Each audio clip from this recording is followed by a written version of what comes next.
Hamlin 3, whatever you call me. It's draft day right now. We about to do a full day in the life, man. Just me and just everything I got going on. Let's do it.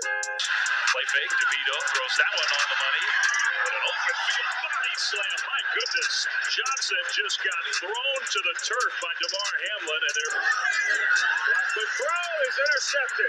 Demar Hamlin.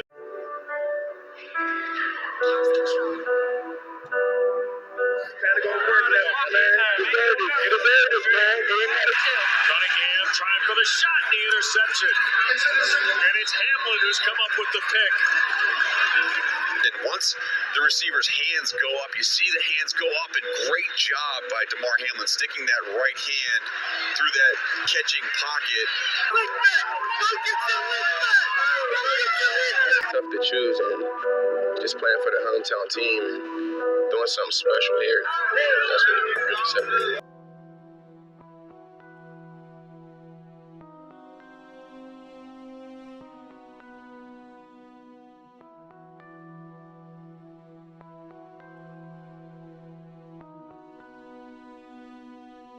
This is more of a cardiac injury. When you have a cardiac injury, a couple of things again could happen. With a large enough hit to the anterior chest, you can transect the aorta, the large blood vessel coming out of that heart. But when that happens, number one, that's not survivable usually, and you don't stand up after that kind of injury.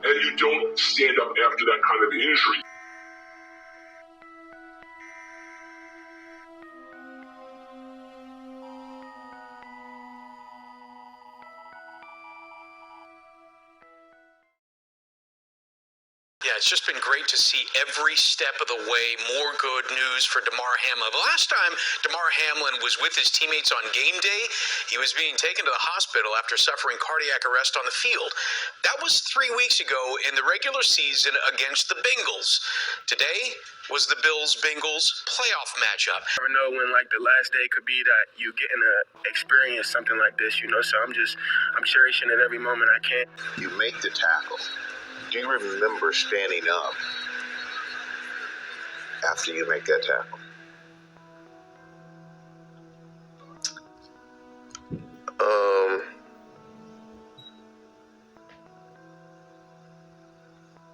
That's something I don't really want to get too deep into in the details of.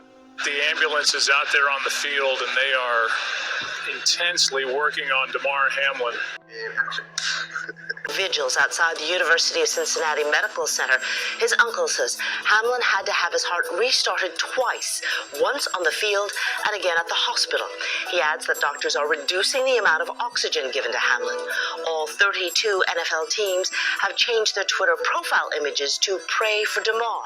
The Houston Texans have donated $10,000 to Hamlin's children's charity.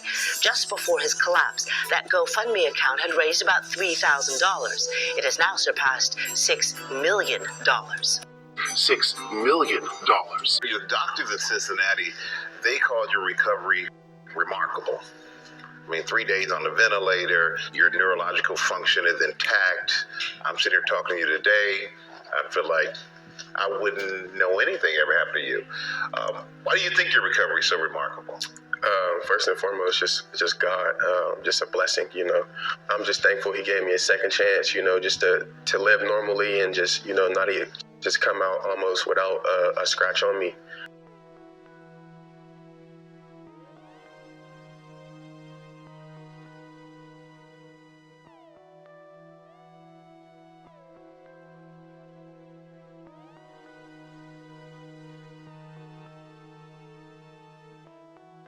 This was traumatic, and we see that hit happen in that upper chest area. And there are a couple of things that could happen under this scenario. The first to think about, obviously, is the spinal cord injury. It doesn't seem like that's what happened here, because when you have a spinal cord injury that does injure acutely that cervical spine, you don't get back up. You're on the floor and you'll stay on the floor. He was able to get back up. That leads us to believe this is more of a cardiac injury. When you have a cardiac injury, a couple of things again could happen. With a large enough hit to the anterior chest, you can transect the aorta, the large blood vessel coming out of that heart. But when that happens, number one, that's not survivable usually, and you don't stand up after that kind of injury. Even if it was a mild dissection, these are very significant injuries. This is, remember when he came in incognito and they're like, is that a double? Who is that? Is it a clone or whatever? Remember he went to like the AFC Championship game or something like that, and they didn't know if it was him. But we know it was him. You know why? He was flashing all kinds of devil signs as he was going through. He was given the 666 signs. He was given the Illuminati signs, all-seeing eye signs. I mean, this guy's loaded with signs. Okay? So let me ask you this question. As an observer of this idiot, okay? He's blaspheming our Lord with his jacket. Okay? He's flashing 666 signs, Illuminati signs, all-seeing eye Osiris signs, all that stuff. And he won't tell us why he went down. Okay? So my question is, are you trying to send a signal out to everybody to see? Because you know he knows people are going to see that jacket. He knows people are going to see the flashing. What is it about these creeps that they enjoy actually going on public stages and flashing things like Beyonce flashed things when she did her Super Bowl thing and all this. Why do they flash them? What do you think the reason is why they don't hide their satanic ties? Why is that? Goes back to what she's asking. Why does evil people tell you what they're going to do? Why do they flash signs? Why do they do that? What do you think?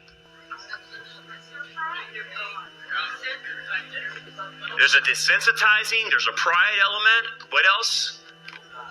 They're little gods acting like a little god. Yes.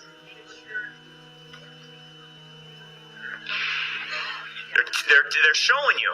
Here's what you have to understand about evil, and this is, and there's been articles written on this of why evil people flash things for people to see. They're so arrogant, haughty, and prideful. They dare you to try to figure them out. They really do. They're daring you to see if you'll pick up on the signs. And they're so haughty, they think you're so stupid you won't pick up on it. So they flash it. And they want to see. It's almost like with criminals that leave things behind, like they almost want to get caught. Right? You know, like I want to show you that because like in these serial killers, they'll leave things behind. But why do they do? They don't want to cover up their tracks. They actually want to be found out. They actually want to be found out. And so one of the things you realize when you study these people, when they wear stuff like that, you think, he puts that on and says, I'm going to offend about half the country with this one. But he's daring the country. He's daring the believers. He's daring. He's showing you, I can do this and nothing will happen to me. And that's when Klaus Schwab tells you what we're going to do, and we have to arrest the technology and get control of it and not let this fall in the wrong hands. They're telling you, I dare you to stop me. I'm so prideful that you won't stop me. And I'm going to do it right in front of your face.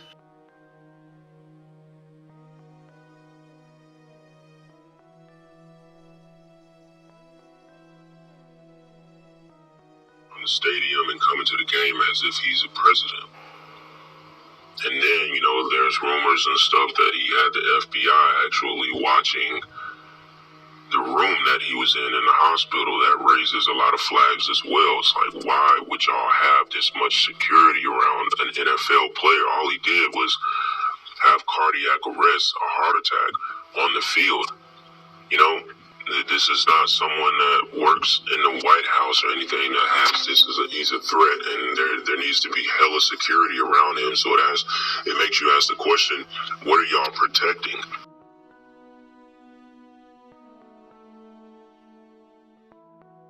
I can't remember a play that touched me like that, I don't think, in my life. So it's probably number one. How about the second one? It was just spiritual, and I was going around and just something I was going around my team saying, God's real. Like, you can't draw that one up, write that one up any better. And I was just told by Kevin Curran, it's been 3 years and 3 months. You can't draw that one up, write that one up any better. And I was just told by Kevin Curran, it's been 3 years and 3 months. Everyone knows that this guy, Neil, was the only one standing up with that number 33 on.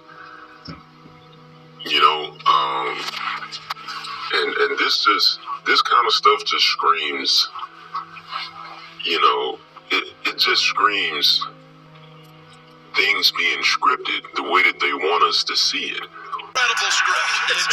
It's almost fake it up, right? It is fake. Like it was going to happen. An incredible script. It's almost fake it up, right? It is fake. Like it was going to happen. This looking set up is his picture. Now, we don't even have to talk about how, you know, he doesn't really look plugged up to anything and how none of the machines are really on. We don't even have to talk about that because I will go ahead and say that this picture is Photoshopped. Now, if you look at the picture, I will completely say that the mom and the dad is in the hospital, and they're there. Her arm is clearly on the rail of that hospital bed. Now, if you look at Demar elbows, now I don't know if this is just to me or if this is blending in with this white right here. You look at his right arm, his right elbow, it looks placed. It doesn't look like his arm is actually there. Look at his shoulder. Look at the shoulder. And the way it's like kind of indented in the pillow back there. It just doesn't look real. It looked like the top half of his body was photoshopped and placed in this picture. Look at this elbow. Look at the elbow. The elbow doesn't look like it's actually in the picture. It doesn't look real. You see how at the top of his elbow right here, right there, is blending in with the back of the wall. You see it? It's almost like his arm is cut off. Not like cut off physically, but digitally. The arm, the bottom of his elbow right here, is blending in with the back of that wall. You see it? You see the back of the hospital wall down at the bottom on the floor. It goes into his arm. You see it?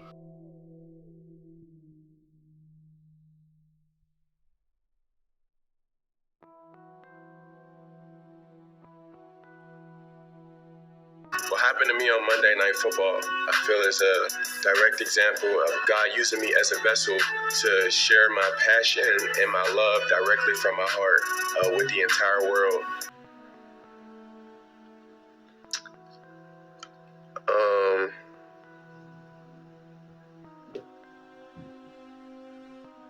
That's something I don't really want to get too deep into.